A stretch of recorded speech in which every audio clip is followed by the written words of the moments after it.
السلام عليكم ورحمة الله. الحمد لله نحمده ونستعينه ونستغفره ونعوذ بالله من شرور أنفسنا ومن سيئات أعمالنا. من يهده الله فلا مضل له ومن يضلله فلا هادي له.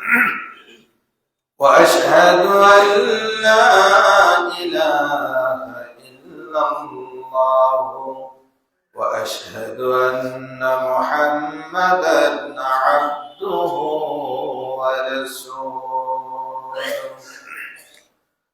أما بعد فأعوذ بالله من الشيطان الرجيم. بسم الله الرحمن الرحيم. قاف والقرآن المجيد بل عجبوا أن جاءهم منذر منهم فقال الكافرون هذا شيء عجيب. أإذا متنا وكنا ترابا ذلك رجع بعيد. قد علمنا ما تنقص الأرض منهم وعندنا كتاب حفيظ. بل كذبوا بالحق لما جاءهم فهم في أمر مريج. بارك الله لنا ولكم في القرآن العظيم ونفعنا وإياكم بالآيات وذكر الحكيم. إنه تعالى جواد كريم مالك بر رؤوف رحيم.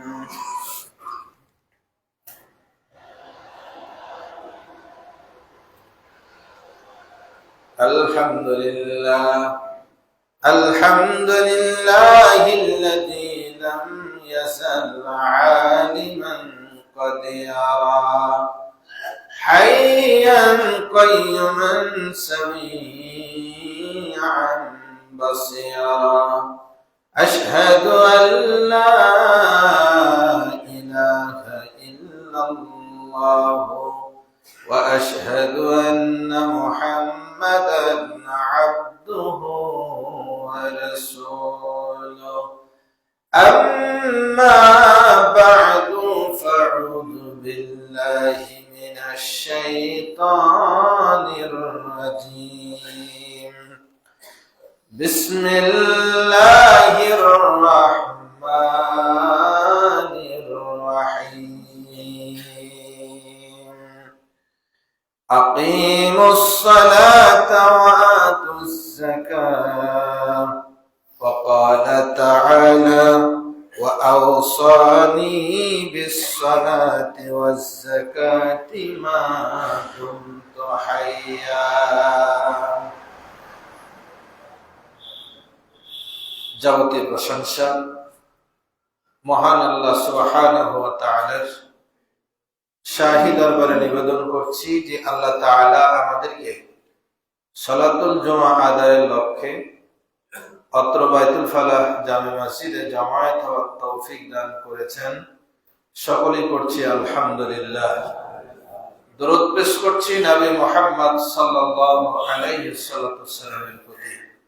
সম্মানিত মুসল্লি কিরাম, পবিত্র মাহে রমাদানের জুমাগুলোতে আমরা রমাদান বিষয়ক মাসলা মাসায়েল ফজিলত বর্ণনার পাশাপাশি আরেকটি বিষয় প্রতি বছর আলোচনা করে থাকি, সেটি হলো যাকাত। আজকের মাহে রমাদানের এবছরের মধ্যবর্তী জুমা, অর্থাৎ 5টি জুমার আজকে তৃতীয় জুমা। এই তৃতীয় জুমায় আজকে আমরা যে বিষয়টি নিয়ে আলোচনা করব সেটি হলো দারিদ্র বিমোচনে যাকাতের ভূমিকা। এ বিষয়ে আমরা ইতিপূর্বে আলোচনা করেছি। স্মরণ করার জন্য আবারও একই বিষয়ের অবতারণা করতে যাচ্ছি। আল্লাহ সুবহানাহু ওয়া তাআলার তৌফিক এবং সাহায্য কামনা করছি। ওয়া তৌফিক ইল্লা বিল্লাহ, আলাইহি তাওয়াক্কালতু ওয়া ইলাইহি উনীব। সম্মানিত মুসল্লি কিরাম, যাকাত ইসলামের যে মূল 5টা ভিত্তি আছে তার মধ্যে এটি অন্যতম। এই যাকাত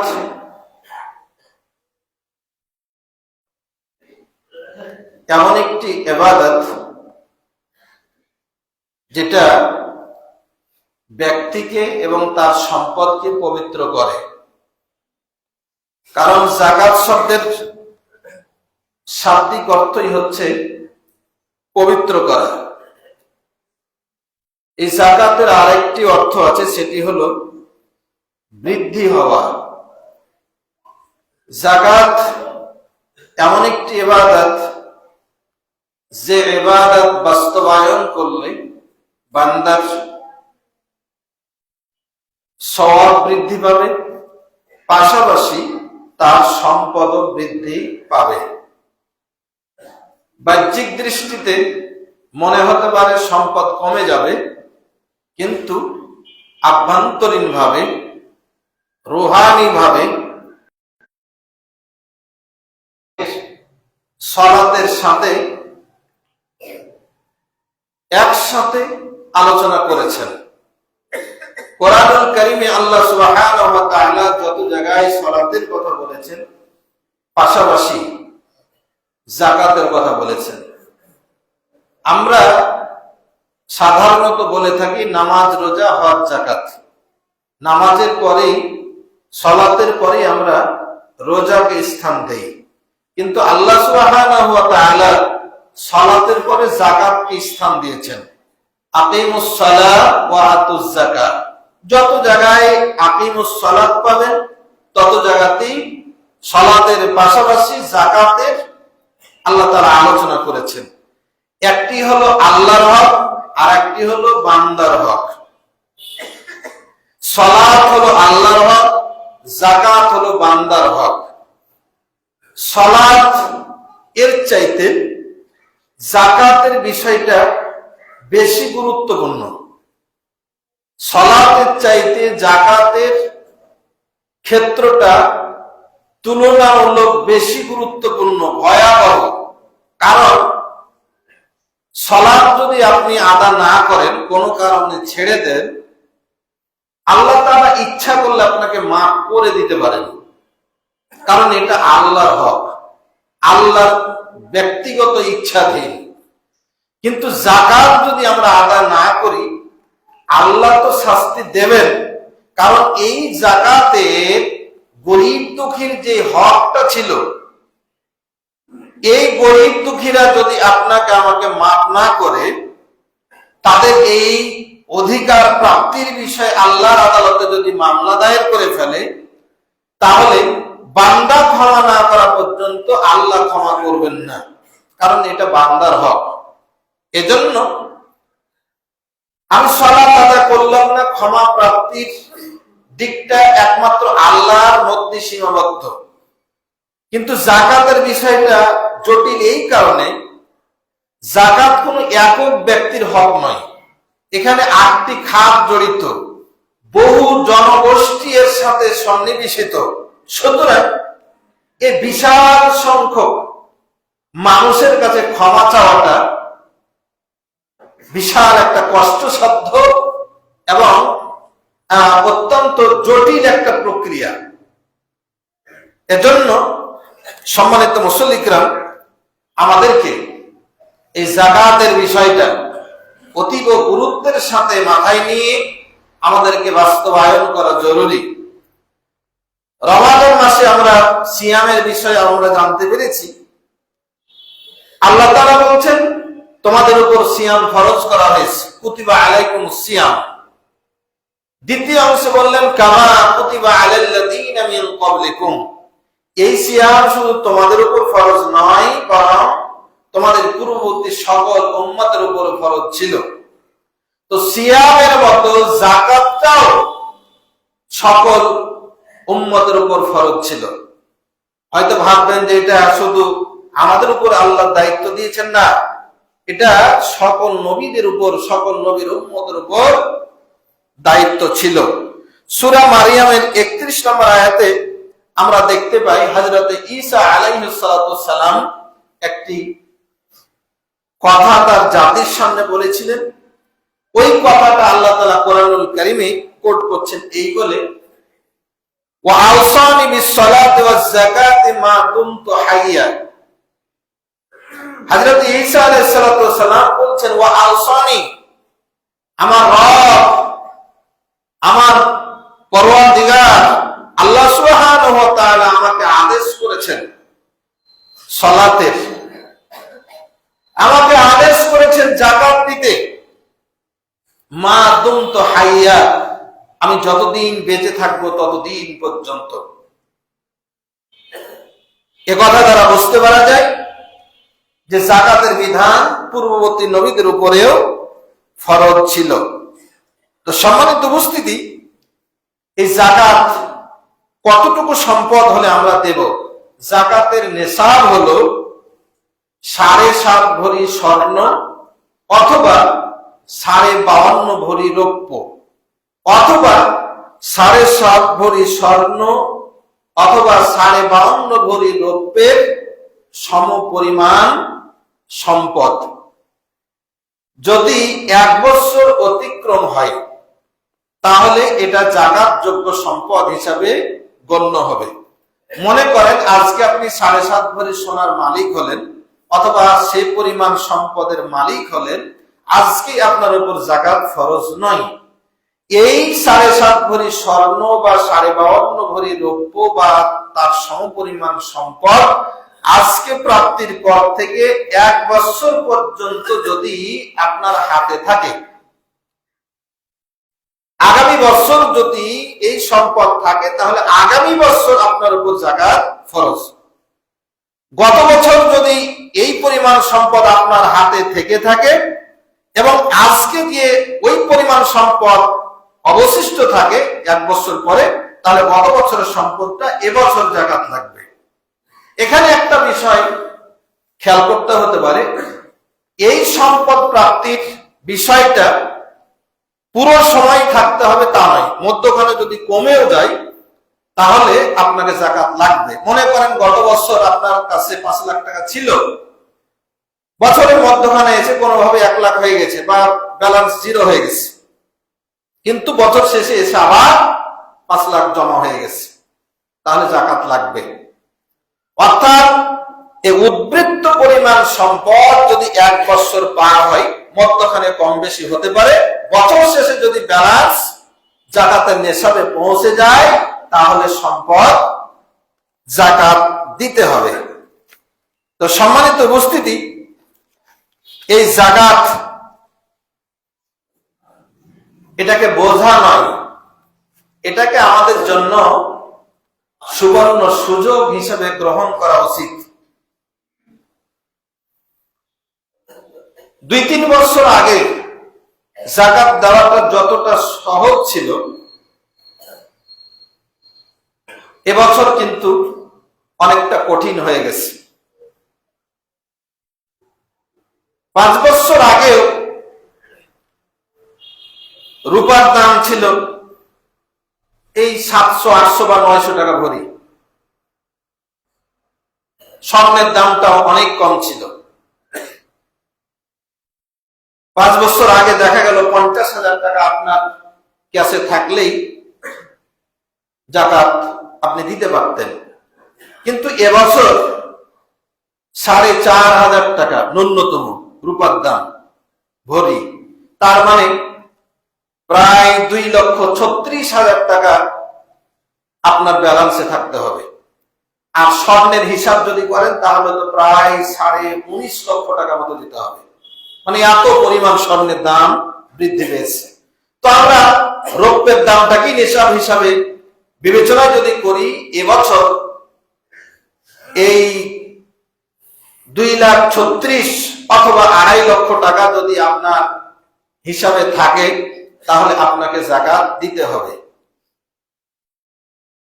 তাহলে এই স্বর্ণ এবং রৌপ্যের মূল্য বৃদ্ধির ফলে অনেক মানুষ এই ফরজিয়াত আদায় থেকে বঞ্চিত হয়ে যাবেন।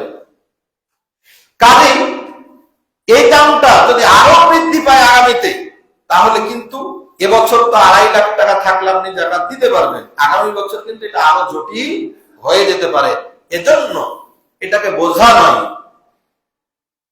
এটাকে সুবর্ণ সুযোগ মনে করে যে আপনার কাছে 2.5 লাখ টাকা আছে, তার মানে আপনি ইসলামের পঞ্চস্তম্ভের, ইসলামের মূল ভিত্তি পালনের যে একটা সুযোগ আপনি পাচ্ছেন, এটা তো সবাই পাই না। অনেক মানুষ আছে যার কাছে 2.5 লক্ষ টাকা সঞ্চয়, এটা দুঃসাধ্য এবং অকল্পনীয় একটা ব্যাপার। অনেক মানুষ আছে তার দিন আনতে দিন শেষ হয়ে যায়, অনাহারে থাকে। কাজে আল্লাহ সুবহানাহু ওয়া তাআলা যাকে এই সম্পদ দিয়েছেন, এটাকে ইবাদতের, যাকাতের মতো এই মহামূল্যবান ইবাদত পালনের গর্বিত অংশীদার হিসাবে নিজেকে ভেবে আমরা যাকাত আদায়ের প্রচেষ্টা করি, নিয়ত করি। সম্মানিত উপস্থিতি, আল্লাহ তাআলা সালাত এবং যাকাতকে একসাথে বলেছেন, আকিমুস সালাত ওয়া আতুজ যাকাত, সালাত কায়েম করো, যাকাত দাও, সব জায়গায় বলেছে। এই সালাত কায়েম করতে হয় মসজিদে। পুরুষ মানুষের জন্য মসজিদে এসে সালাত আদা করা অপরিহার্য। বিনা ওজরে বাড়িতে সালাত আদা করলে সালাত হবে না। নারীদের জন্য মসজিদে আসা ঐচ্ছিক, তার সুযোগ থাকা দরকার। তো সালাত কায়েমের জন্য, সালাত বাস্তবায়নের জন্য মারকাজ হলো, কেন্দ্র হলো মসজিদ। এই সালাত আদায়ের জন্য আমরা মসজিদ বানিয়েছি, আলহামদুলিল্লাহ। হাজারো মসজিদ বাংলাদেশের জন্য, বাংলাদেশের মুসলমানরা নির্মাণ করতে পেরেছেন, যেটার সূচনা করেছিলেন আল্লাহ সুবহানাহু ওয়া তাআলা নিজে। কাবা শরীফ ঘর নির্মাণের মাধ্যমে দুনিয়ার বুকে, সেই ধারাবাহিকতায় মসজিদে আকসা, মসজিদে নববী, এভাবে পর্যায়ক্রমে অগণিত মসজিদ আমরা সালাত আদায়ের জন্য নির্মাণ করেছি। কিন্তু সালাতের সাথে যে যাকাত আদা করতে হবে, এই যাকাত আদায়ের কেন্দ্র কিন্তু আমরা বানাতে পারিনি। সালাতের যেমন বাস্তবায়নের জন্য মসজিদ দরকার, যাকাত আদায়ের জন্য এর একটা কেন্দ্র দরকার। সেই কেন্দ্রটার নাম হচ্ছে ইসলামিক গভর্নমেন্ট, ইসলামী শাসন ব্যবস্থা, রাষ্ট্রীয় কাঠামো। মসজিদ নাই, আপনার জন্য তাম পৃথিবীটাই মসজিদ। মাঠে আছেন, মসজিদ নাই, মাঠে সালাত আদা করুন, সালাত হয়ে যাবে। রাষ্ট্রে ইসলাম নাই, ব্যক্তিগতভাবে আদায় করেন, হয়ে যাবে। কিন্তু হক আদায় হবে না। আল্লাহ সুবহানাহু ওয়া তাআলা যাকাত বাস্তবায়নের জন্য বিশ্বনবী মুহাম্মদ সাল্লাল্লাহু আলাইহি সাল্লামকে বলছেন, খুয মিন আমওয়ালিহিম সাদাকা তুতাহিরুহুম ওয়া তুযাক্কিহিম বিহা। আল্লাহ সুবহানাহু ওয়া তাআলা সূরা তাওবার এই আয়াতে বলছেন, হে রাসূল, আপনি ধনীদের কাছ থেকে যাকাত গ্রহণ করুন। আপনি ধনীদের কাছ থেকে যাকাত গ্রহণ করুন। এটা তাদেরকে পবিত্র করবে, তাদের সম্পদকেও পবিত্র করবে। সম্মানিত উপস্থিতি, এখানে মুহাম্মদ সাল্লাল্লাহু আলাইহি সাল্লামকে নির্দেশ দিচ্ছেন। এই যাকাতের বিধানটা ফরজ হলো কখন?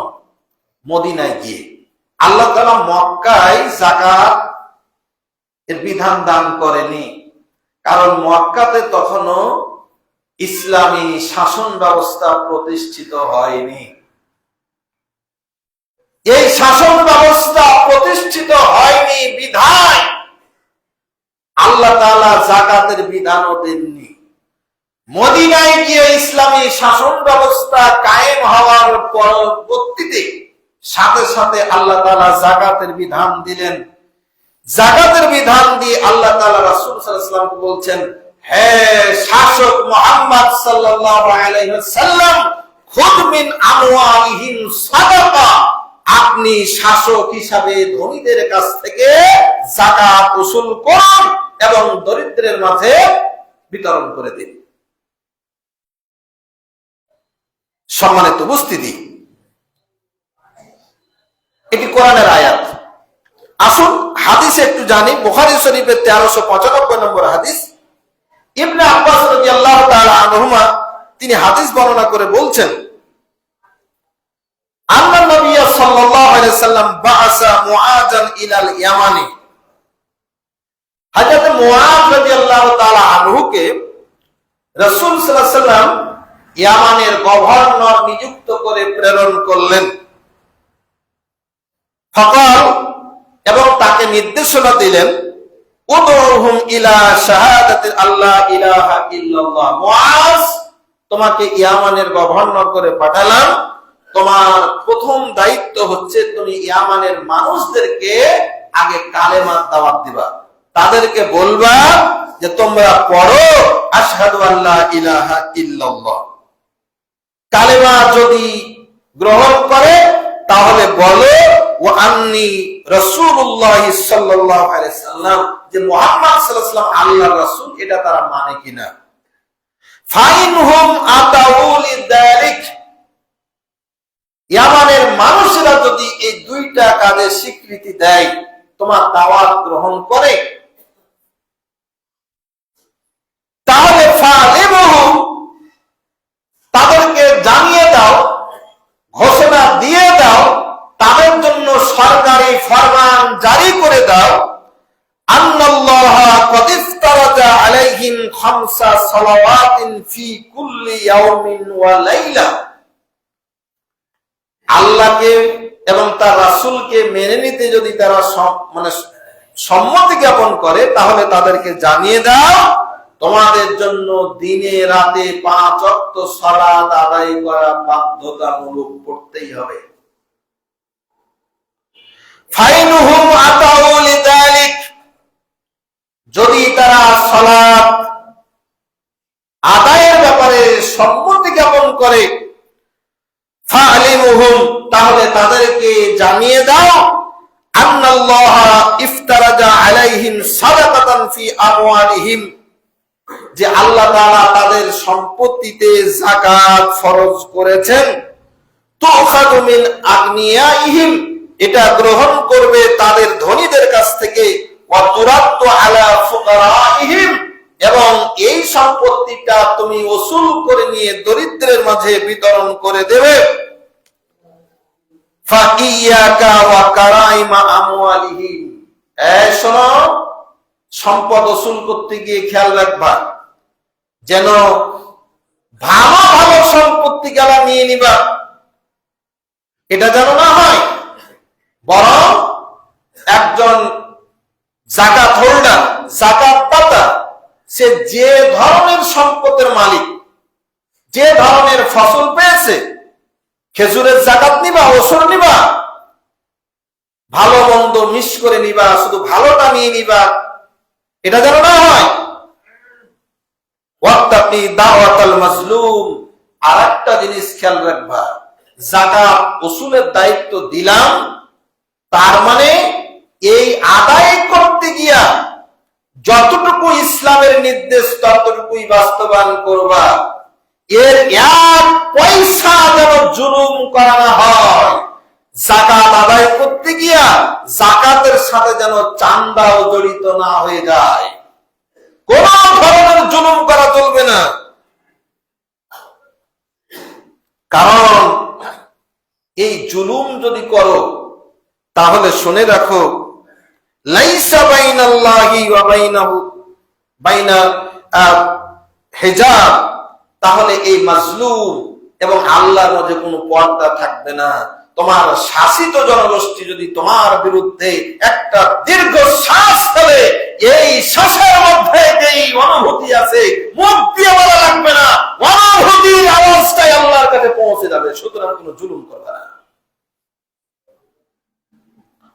এই আয়াত এবং হাদিস দ্বারাই প্রমাণ হয় যাকাত আদায়ের মেন অথরিটি হলো সরকার।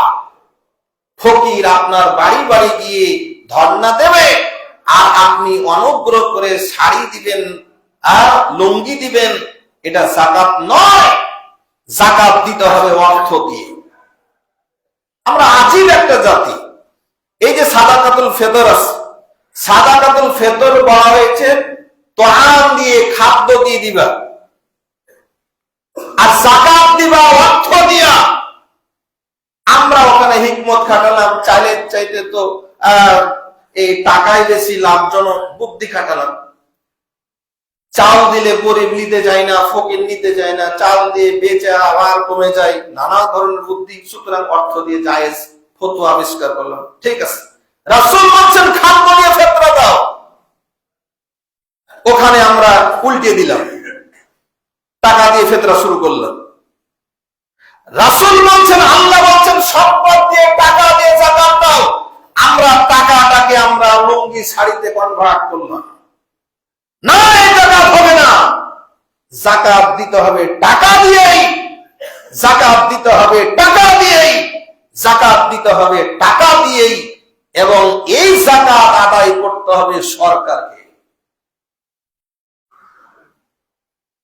বাংলাদেশের নতুন সরকার ক্ষমতায় এসেছে সবেমাত্র। আল্লাহ সুবহানাহু ওয়া তাআলার কাছে কায়েমুল ওয়াক্তে ফরিয়াদ করে, রব্বুল আলামিন তুমি এই সরকারকে ইসলামী ব্যবস্থাপনা মেনে নিয়া ইসলামিক পদ্ধতিতে যেন যাকাত ওসুল করে সেই তৌফিক তুমি দান করো, আল্লাহুম্মা আমিন। আল্লাহ, যদি এদের মনোমানসিকতায় এই চিন্তা না থাকে, আল্লাহ তুমি তাদেরকে ডিলেট করে দিয়া সমাজ থেকে যাকাত ওসুল করবে এমন ইসলামী খেলাফত, ইসলামী শাসন ব্যবস্থা তুমি কায়েমের জন্য কবুল করো, আল্লাহুম্মা আমিন।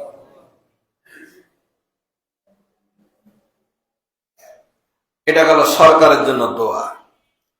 আর আপনার আমার জন্য, যদি নিয়ম পরিবর্তন না করতে পারি যে যাকাত দিতে হবে ইসলামী সরকারকে, ইসলামী সরকার যারা কোরআন সুন্নাহ দিয়ে রাষ্ট্র পরিচালনা করবে, এমন সরকার বানানো আমাদের জন্য ফরজে আইন, ফরজ। এটা যদি আমরা মানতে না পারি, আপনার যাকাতও কবুল হবে না।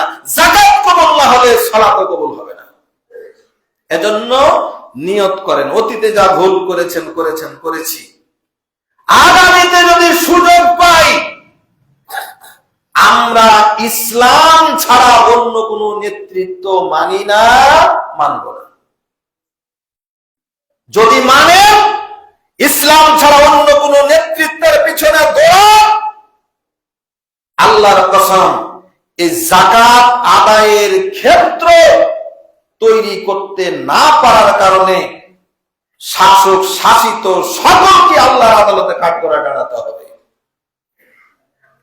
সুতরাং দারিদ্র বিমোচন করতে হলে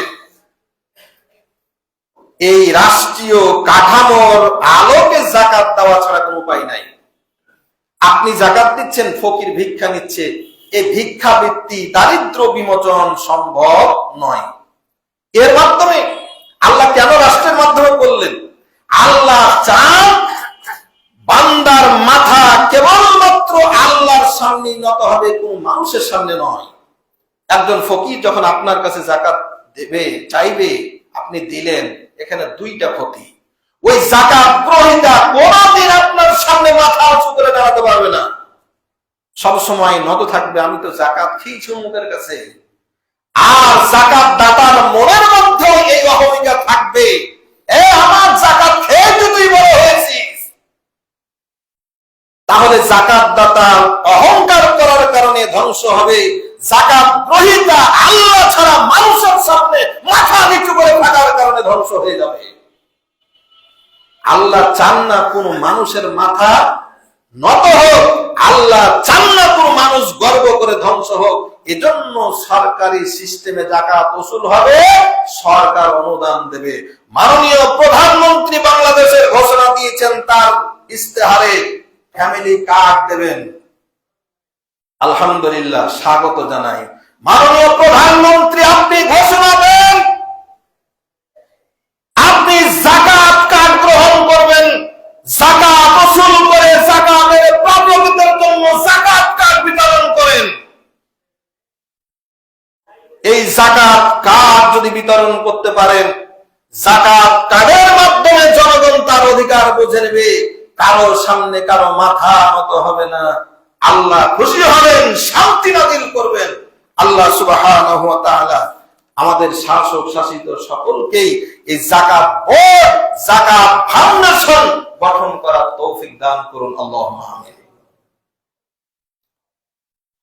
যতদিন না হচ্ছে ওই মাঠে নামাজ পড়া যেমন জায়েজ, ব্যক্তিগতভাবে আদায় করাটা জায়েজ, কিন্তু বৈধ, কিন্তু হক আদায় হবে না। আপনি মাঠে বাড়িতে নামাজ পড়লেন, নামাজটা আদায় হবে, কিন্তু মসজিদে পড়ার যে অতিরিক্ত সওয়াব এটা পাবেন না।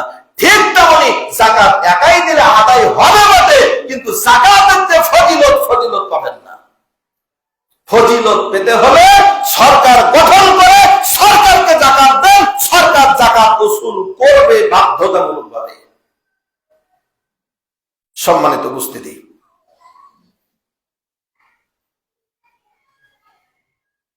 সম্পদের আমরা অনেকেই মনে করি যাকাত দেব, এটা তো আমার সম্পদ। না, এই সম্পদ আপনার নয়। আল্লাহ বলছেন, ওয়ালিল্লাহি খাযাইনুস সামাওয়াতি ওয়াল আরদ ওয়ালাকিন্নাল মুনাফিকিনা লা ইয়াফকাহুন। মানুষেরা, সম্পদের মালিক তুমি নাও, তুমি নাও। আসমান জমিনের যত সম্পদ আছে, সম্পদের মূল মালিকানা হলো আল্লাহ, কিন্তু মুনাফিকরা এটা বোঝে না। আপনি যে মালিক, আমি যে মালিক, এটা আপনি মালিক নন, বরং সাময়িক এটার উত্তরাধিকারী। আল্লাহ রাব্বুল আলামিন সূরা আরাফের 128 নম্বর আয়াতে বলছেন, ইন্নাল আরদা লিল্লাহ, এই জমিন আল্লাহ, ইউরিসুহা মান ইয়াশাউ মিন ইবাদিহি, আল্লাহ তার বান্দাদের মধ্য থেকে যাকে ইচ্ছা সাময়িক ওয়ারিস বানান, মালিক নন, ওয়ারিস বানান, উত্তরাধিকারী বানান সময়কের জন্য। এই যে আল্লাহ তাআলা ধনী বানালেন, গরিব বানালেন, একদলকে যাকাত দিতে বললেন, আর একদল যাকাত গ্রহণ করার জন্য বললেন। এটা আল্লাহ তাআলা কি জন্য করলেন? এটা সামাজিক ব্যালেন্স এবং পরীক্ষা করার জন্য, সামাজিক ব্যালেন্স রক্ষা করার জন্য এবং বান্দাকে পরীক্ষা করার জন্য। সামাজিক ব্যালেন্স মানে সবাই যদি ধনী হয়ে যেত, কে আপনার কাজ করত? কে আপনার দিন মজুরি করত, আপনার সেবা করত? এই সামাজিক ভারসাম্য রক্ষার জন্য আল্লাহ তাআলা ধনী গরিব বানিয়েছেন, এবং পরীক্ষা করার জন্য আল্লাহ তাআলা কাউকে ধন দিয়েছেন, পরীক্ষা করার জন্য কাউকে ধন দেননি। সূরা নিসার 32 নম্বর আয়াতে আল্লাহ তাআলা বলছেন, ওয়ালা তাতামান্নাউ মা ফাদ্দালাল্লাহু বিহি বা'দাকুম আলা বা'দিন ওয়াসআলুল্লাহা মিন ফাদলি।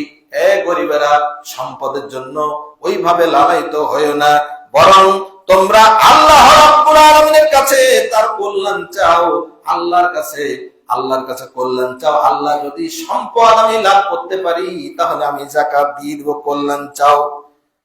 আল্লাহ রাব্বুল আলামিন চাইলে সমস্ত মানুষকে একরকম করতে পারতেন, কিন্তু করেননি কেন? আল্লাহ তাআলা সূরা মাইদার 48 নম্বর আয়াতে বলছেন, ওয়ালাউ শাআল্লাহু লাজালাকুম উম্মাতান ওয়াহিদা ওয়ালাকিন লিয়াবলুয়াকুম ফীমা আতাকুম।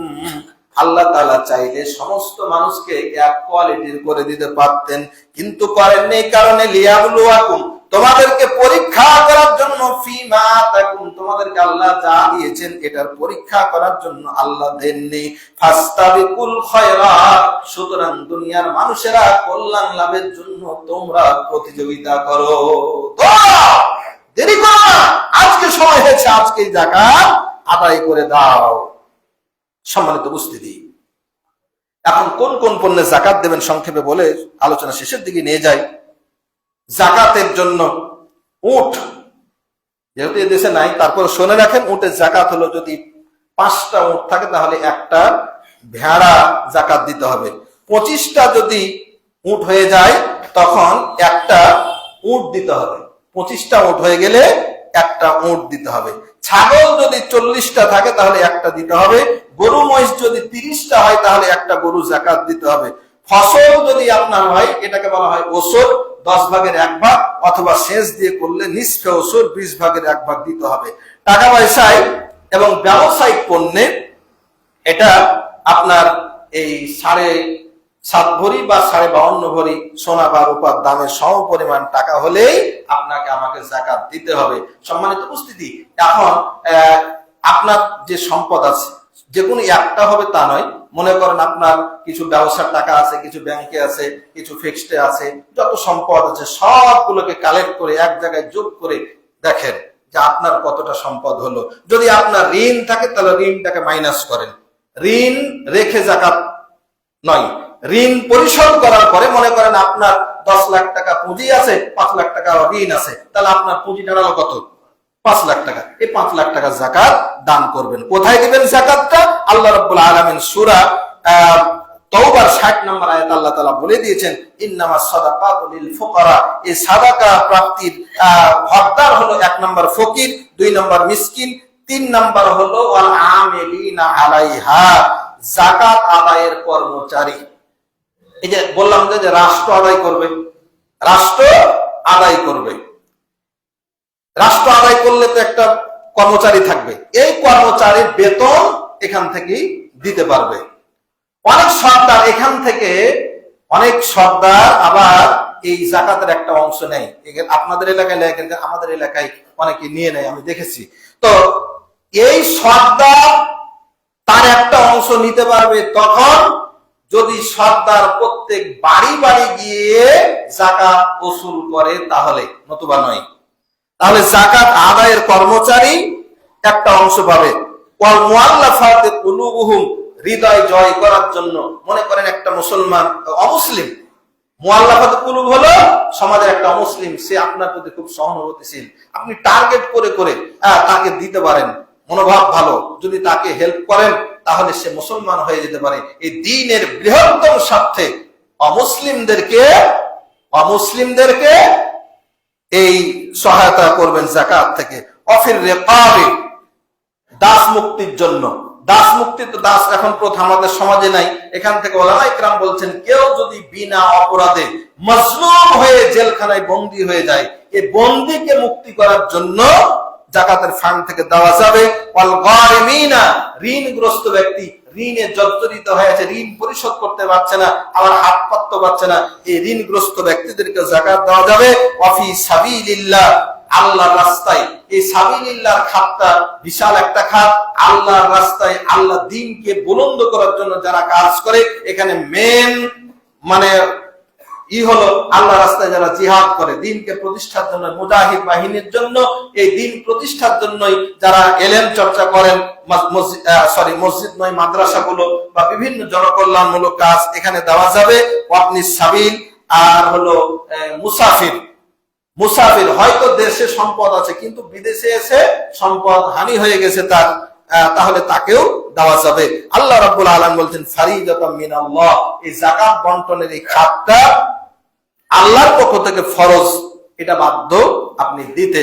তো সম্মানিত উপস্থিতি, এই সম্পদশালীরা তাদের শ্রমের উপর মানে এটা যে যাকাত দেবে, এটা আপনার করুণা নয়, বরং আল্লাহ তাআলা বলছেন ওয়াফি আমওয়ালিহিম হাক্কুল লিসাইল ওয়াল মাহরুম, গরীব দুঃখীদের এটা হক।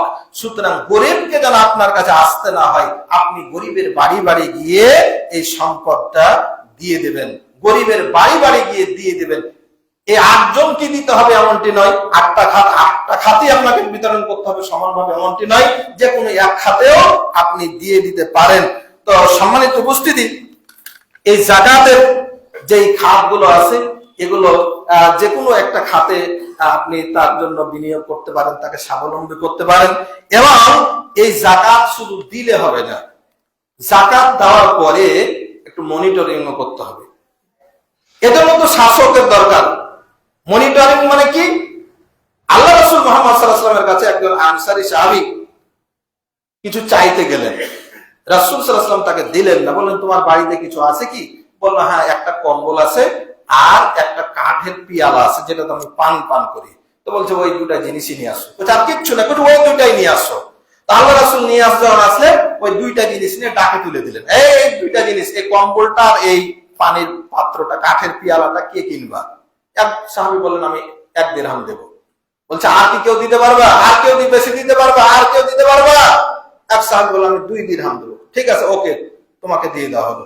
2 দিরহাম দিয়ে দুইটা জিনিস বিক্রি করে দিলেন। আল্লাহ রাসূল সাল্লাল্লাহু আলাইহি ওয়াসাল্লাম এই সাহাবীকে বললেন যে ঠিক আছে, 1টা দিরহাম দিয়ে খাদ্য কিনে নিয়ে পরিবারে যাও, আর 1টা দিরহাম দিয়ে একটা কুঠার কিনে নিয়ে আসো, আমার কাছে নিয়ে আসবা। রাসূল সাল্লাল্লাহু আলাইহি ওয়াসাল্লামের কাছে ওই ব্যক্তি কুঠার কিনে নিয়ে আসলো। রাসূল সাল্লাল্লাহু আলাইহি ওয়াসাল্লাম নিজের হাতে ওই কুঠারের বাঁটটা লাগাই দিলেন, দোয়া করে দিলেন, বললেন যাও তুমি এটা নিয়ে বনে জঙ্গলে কাঠ কেটে বাজারে বিক্রি করো, তবে খেয়াল রাখো আমি তোমাকে যেন 15 দিন লোকালয়ে দেখতে না পাই। তোমাকে যাকাত, তোমাকে যে কাজটা দিলাম, তোমাকে যেন আমি 15 দিন এলাকায় দেখতে না পাই। কাজে থাকবা, 15 দিন কাজে থাকবা, 15 দিন পরে সে রিপোর্ট দিবা। সাহাবী 15 দিন পর আল্লাহ রাসূল সাল্লাল্লাহু আলাইহি ওয়াসাল্লামের কাছে আসলেন, হাসতে হাসতে আসলেন, ইয়া রাসূল আপনার কাছে আমি একটা পয়সা সাদকার জন্য এসেছিলাম, আপনি আমাকে যে কাজ দিয়েছেন, এই কাজ 15 দিন কাজ করে আমার পরিবারের খরচ জোগানোর পরে আমার কাছে এখন 10 দিরহাম উদ্বৃত্ত আছে। সুবহানাল্লাহ। এই যে মনিটরিং সিস্টেম, যাকাত দিয়ে দিলেন ও ভিক করে খেলেন না, ওকে একটু একটা কাজ দেন, সেলাই মেশিন কিনে দেন, বাদামের ব্যবসার জন্য 5,000 টাকা দিয়ে দেন, দেখেন আপনি মনিটরিং করেন। সরকারের উচিত, মেম্বারদের উচিত, চেয়ারম্যানদের উচিত যাকাত দিয়ে যাকাত ওসুল করে মনিটর করা, এই কাজ করছে কিনা, এই কাজ আবার ওই যাকাতের টাকা নিয়ে বসে বসে খেয়ে শেষ করে দিয়ে আবার যাচ্ছে কিনা, এই স্বাবলম্বী করার জন্য, এই দারিদ্র বিমোচন করার জন্য রাষ্ট্রের উচিত, শাসকদের উচিত যেভাবে মনিটর করে করে এই দারিদ্র বিমোচনের ভূমিকা রাখা। সম্মানিত উপস্থিতি, এই যাকাত দিলে আমরা তো পরকালের আযাব থেকে বাঁচবই, আমরা শুধু জাহান্নামের ভয়ই দেখায় আলেম ওলামারা, দুনিয়াতে আর উপকার আছে। আমরা যে বলি রব্বানা আতিনা ফিদ দুনিয়া হাসানা ওয়া ফিল আখিরাতি হাসানাতাও ওয়া কিনা আযাবান, এই যে দোয়াটা করি বা বলি, এখানে কি আছে? আল্লাহ তাআলা আগেই বলছেন যে দুনিয়াতে কল্যাণ দাও। তার মানে যাকাত যদি আপনি যথাযথভাবে বাস্তবায়ন করেন, দুনিয়াতে শান্তি আসবে। আমি আল্লাহকে বললাম রব্বানা আতিনা ফিদ দুনিয়া হাসানা, আল্লাহ দুনিয়াতে কল্যাণ দাও, দোয়া করলাম, আর যাকাত যথানিয়মে আদায় করলাম না, তাহলে আমার দোয়ার সাথে আমার কাজের বৈপরীত্য দেখা গেল। এটা হলো না। শান্তি চাইতে হলে রাষ্ট্র কায়েম করে রাষ্ট্রের মাধ্যম দিয়ে যাকাত উসুল করতে হবে এবং রাষ্ট্র মনিটরিং করে সেভাবে বাস্তবায়ন করবে। এভাবেই দুনিয়াতে কি বলে শান্তি ফিরে আসবে। আর পার্থিব অনেক উপকারের মধ্যে আমরা সামাজিক সমাজের একটা একত্রিত হয়ে জাকাত কাউকে আমরা মানে করতে পারি। বিভিন্ন প্রজেক্ট, একটা মনে করেন মার্কেট কিনে নিলেন জাকাতের টাকা দিয়ে, মনে করেন সেখান থেকে যা লাভ হবে গরিব দুঃখীদের জন্য এইভাবে ব্যবস্থাপনা করা যেতে পারে। একটা গরিব মানুষ পড়ালেখা করতে পারছে না, তাকে আপনি ডাক্তার বানান, আলেম বানান, ইঞ্জিনিয়ার বানান আপনার টাকা দিয়ে। এইভাবে সমাজের অনেক নানাবিধ উপকার সাধিত হবে দুনিয়াবি আর পরকালীন জীবনে তো জান্নাত রয়েছেই। আর যদি জাকাত না দেই তাহলে আল্লাহ তাআলা কোরআনুল কারীমে বিভিন্ন জায়গায় বলেছেন যে যারা জাকাত সোনার উপায়গুলো তৈরি করে আর জাকাত দেয় না তাদেরকে জাহান্নামের সুসংবাদ দাও। এই সোনার উপায়গুলো, এই টাকাগুলো এক এক ভাবে আল্লাহ শাস্তি দিবেন। কোনটাকে সাপের বেড়ি পড়ে ছোবল মারবেন, টাকা পয়সা হলো ওগুলোকে গরম করে ছ্যাঁক দিবেন। এই কথাগুলো কোরআনুল কারীমের সূরা তাওবার 34 এবং 35 নম্বর আয়াতে আছে।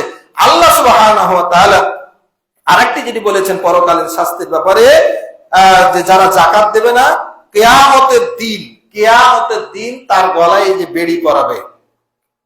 কিয়ামতের দিন মানে জাহান্নামে যখন যাবে তো তার পার্সোনাল জাহান্নামে গেল। কিয়ামতের দিন সাক্ষী দিবে মানে বিশাল ময়দানে জনসম্মুখে আল্লাহ তাআলা তার সম্পদকে সাপের আকৃতি দিয়ে গলায় বেড় দিয়ে কিয়ামতে ঘোরাবে। তার মানে যারা হকদার তারা বুঝতে পারবে যে এই আমার সম্পদ না দেওয়ার কারণে তার এই শাস্তি হচ্ছে। যেহেতু এটা জনগণের হক, এজন্য শাস্তিটাও দেওয়া হবে জনগণের সামনে। সম্মানিত উপস্থিতি, এই শাস্তি থেকে যদি বাঁচতে হয় তাহলে আমাদেরকে দুনিয়াতে দিতে হবে। দুনিয়াতেও যদি জাকাত না করি, আদায় না করি, তাহলে দুনিয়াতেও কিন্তু শাস্তির মুখোমুখি হতে পারে আমাদের। যেমন আমরা কারণের ব্যাপারে জানি, কারণকে যখন মুসা আলাইহিস সালাম বললেন জাকাত দাও, কারণ অস্বীকার করলো। আল্লাহ তাআলা কারণকে বললেন ফাখাসাফনা বিহি ওয়া বিদারিহিল আরদা, হে জমিন তুমি কারণকে এবং তার সম্পত্তিকে গেড়ে নাও। তাহলে এই যে ভূমিধস, ভূমিকম্প, এগুলো জাকাত না দেওয়ার ফল। সময় অনাবৃষ্টি হয়, বৃষ্টি হয় না, এটা জাকাত না দেওয়ার কারণে। আল্লাহ আকাশের বৃষ্টি বন্ধ করে দেন। যদি জন্তু জানোয়ার গুলো না থাকতো আল্লাহ টোটালি আসমান থেকে পানি বন্ধ করে দিতেন।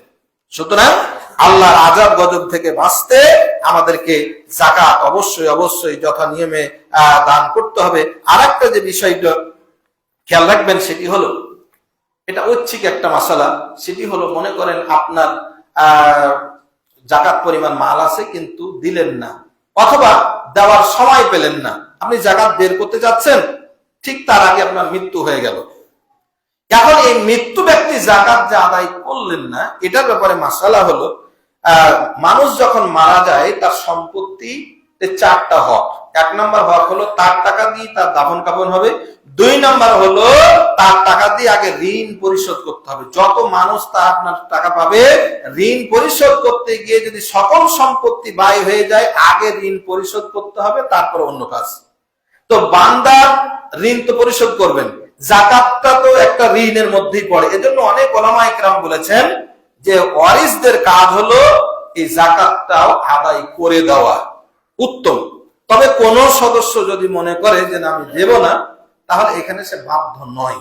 কারণ এই মানে মাইয়াতের পক্ষে কাজা ইবাদত করার দলিল হলো যদি হজ ফরজ থাকে তাহলে হজ করতে, বদলি হজ করতে বলা হয়েছে। যদি রোজা কাজা থাকে তাহলে ওয়ারিসদেরকে রোজা রাখতে বলা হয়েছে। যদি নামাজ কাজা থাকে নামাজ পড়তে কিন্তু বলা হয়নি, যে তার নামাজ কাজা আছে ওয়ারিসরা পড়ে নেবে, এমন কোন বিধান নাই। হজের ব্যাপারে আছে, রোজার ব্যাপারে আছে, যাকাতের ব্যাপারেও যেহেতু বলা নাই, ওয়ারিসরা দিতে বাধ্য নয়। তবে ওলামা ইকরামদের ফতোয়া হলো যদি তার সন্তানরা মনে করে আমার বাবার উপরে, আমার ভাইয়ের উপরে, আমার বোনের উপরে, আমার স্বামীর উপরে, আমার স্ত্রীর উপর যাকাত ফরজ ছিল, এর জন্য তো সে ধরাশায়ী হয়ে যাবে। সন্তানরা যদি ভাগ বাটোয়ারা করে নেওয়ার আগেই যদি যাকাত দিয়ে দেয়, আল্লাহ সুবহানাহু ওয়া তাআলা ওই মৃত্যু ব্যক্তিকে মাফ করে দিবেন, যাকাতের শাস্তি আর দেবেন না ইনশাআল্লাহ। এজন্য সম্পত্তি বন্টন আগে আমরা যাকাতটাও আদায় আগে করে নিয়ে তারপরে সম্পত্তি বন্টনে যাব। তো সম্মানিত উপস্থিতি, যারা শাসক আছেন তারা এইভাবে মনিটর করতে পারেন। এই যে মনে করেন যে আমরা বিভিন্ন, যেমন বাড়ির যে ট্যাক্স না থাকলে যেমন আমরা যাকাত মানে নাগরিক সেবা পাই না। জাকাতের ক্ষেত্রেটা যেভাবে মনিটর করা যায়, ইনশাআল্লাহ শতভাগ জাকাত কিভাবে উসুল হবে, শতভাগ জাকাত মানুষ প্রদান করবে। যখন জাকাতের ট্যাক্সের কাগজ, জাকাত পরিশোধের আপনি স্লিপ দেখাতে পারবেন না, আপনার কোনো সেবা পাবেন না। এভাবে অনেক ইসলাম নির্দেশনা দিয়েছে। এই নির্দেশনা বাস্তবায়ন করতে গিয়ে আর একটা কথা, রাষ্ট্রের কাছে গেলে রাষ্ট্রে আমাদের সমাজ মনে করছেন রাষ্ট্র তো চুরি করে খেয়ে নেবে। আমাদের একটা চিন্তা আছে কি, এটা সরকারকে আপনি আদায় করতে বলছেন, সরকার আদায় করতে খেয়ে নেবে। আরে খাওয়ার জন্য তো আগে ইসলামী সরকার যদি হয়, আর যদি চুরি করে, একটা আপনার স্যান্ডেল চুরি করলো, আপনার গাছের বেগুন চুরি করলো, আপনি গণধোলাই পকেট মারলো, আপনি গণধোলাইটা শুয়ে দিলেন, আপনি আচ্ছা তাকে মারলেন। অথচ আমাদের দেশের কোটি কোটি টাকা সম্পদ আত্মসাৎ করে বহাল তবিয়েতে আছে। এবছরে দেখা গেল এই যে যারা এমপি হয়েছে, লয়া এমপি হলো, প্রায় 100 এমপি, হাজার হাজার লক্ষ লক্ষ কোটি কোটি টাকা ব্যাংকের টাকা মেরে খেয়ে ঋণ ফেলে পেয়েছে, ও আবার নতুন করে এমপি হয়েছে। এই যে জনগণের টাকা ব্যাংক থেকে নিয়ে পরিশোধ করেনি, আগে এই যে মেরে দিল টাকা, চুরি করে নিল, ইসলামে হাত কাটার আইন চালু করতে হবে। হাত কাটবে এই ঋণ খেলাপি, জনগণের সম্পদ লুণ্ঠনকারী একটা নেতা হওয়া তো দূরের কথা, সমাজে মুখ দেখাতে পারবে না। কি আজীব দেশ গো! জনগণের টাকা মেরে খেলে ওই বেলা এখন আমার মন্ত্রী, ওকে আর জনগণের টাকা ফেরত দেবে? আরো তো তাকে বেশি করে খাওয়ার জন্য ব্যবস্থা করে দিলেন আপনি। মাআযাল্লাহ, মাআযাল্লাহ, আল্লাহ আমাদেরকে হেদায়েত এবং হেফাজত করুন, আল্লাহুম্মা আমিন।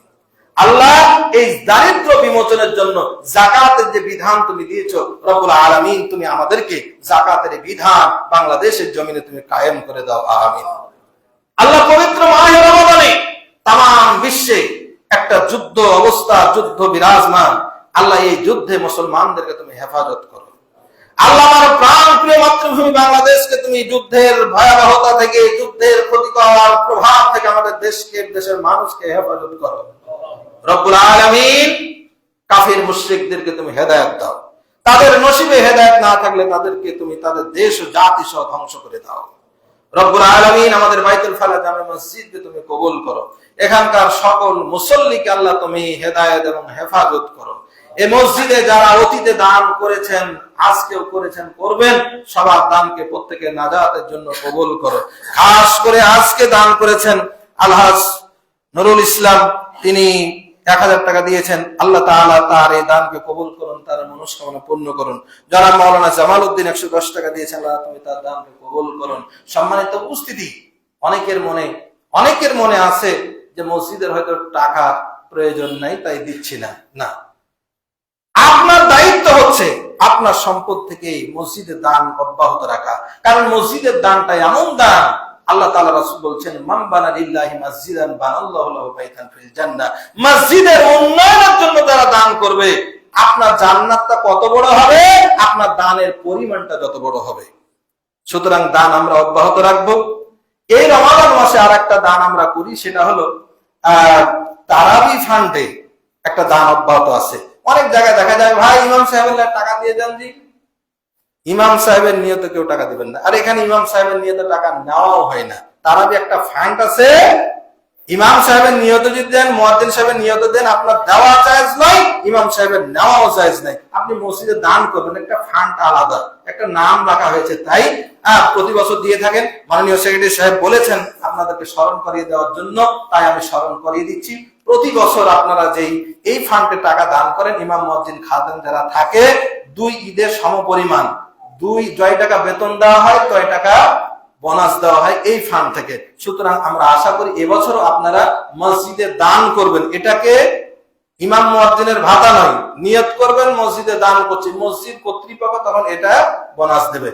তো সম্মানিত উপস্থিতি, এই ফান্ডটা আপনারা দান অব্যাহত রাখবেন। দায়িত্বশীল আপনাদের কাছে যাবে, দায়িত্বশীল আপনার কাছে যেতে ব্যর্থ হলেও আপনারা নিজ তাগিদে এটা পৌঁছে দিবেন। আল্লাহ সুবহানাহু ওয়া তাআলা আমাদের সবার এই দানকে কবুল করুন, আল্লাহুম্মা আমিন। রব্বুল আলামিনের কাছে ফরিয়াদ, এই রমজান মাসে আমাদের আত্মীয় স্বজন যারা বেঁচে নেই, আল্লাহ তুমি তাদেরকে মাফ করে দাও, জান্নাতবাসী করো, যারা অসুস্থ আছে শেফায়ে কামেলা দান করো। আরেকটি কথা, সামনে জুমার আগেই এই আমলটি করতে হবে, ইতিকাফ। এই ইতিকাফের নিয়ত করুন। 20তম রমজান শেষে মাগরিবের অক্ত থেকেই আপনাকে ইতিকাফে বসতে হবে। যারা ইতিকাফের ইচ্ছা ইতিকাফ করবেন। এই আগামী জুমার আগেই আবার লাইলাতুল কদরের সময় হয়ে যাবে। এই কদরের রাত জাগার নিয়ত করবেন, কারণ এই রাতের ইবাদত 1000 মাসের চাইতে উত্তম। আল্লাহ সুবহানাহু ওয়া তাআলা আমাদের সকলকে সেই তৌফিক দান করুন। আল্লাহুম্মা আমিন। রমাদান মাস, খাবার দাবার পেরেশানি নাই, এজন্য খুতবা একটু লম্বা হয়ে গেল।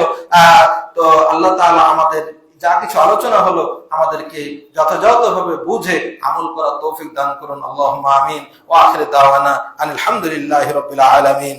কুমুলিস সালাত।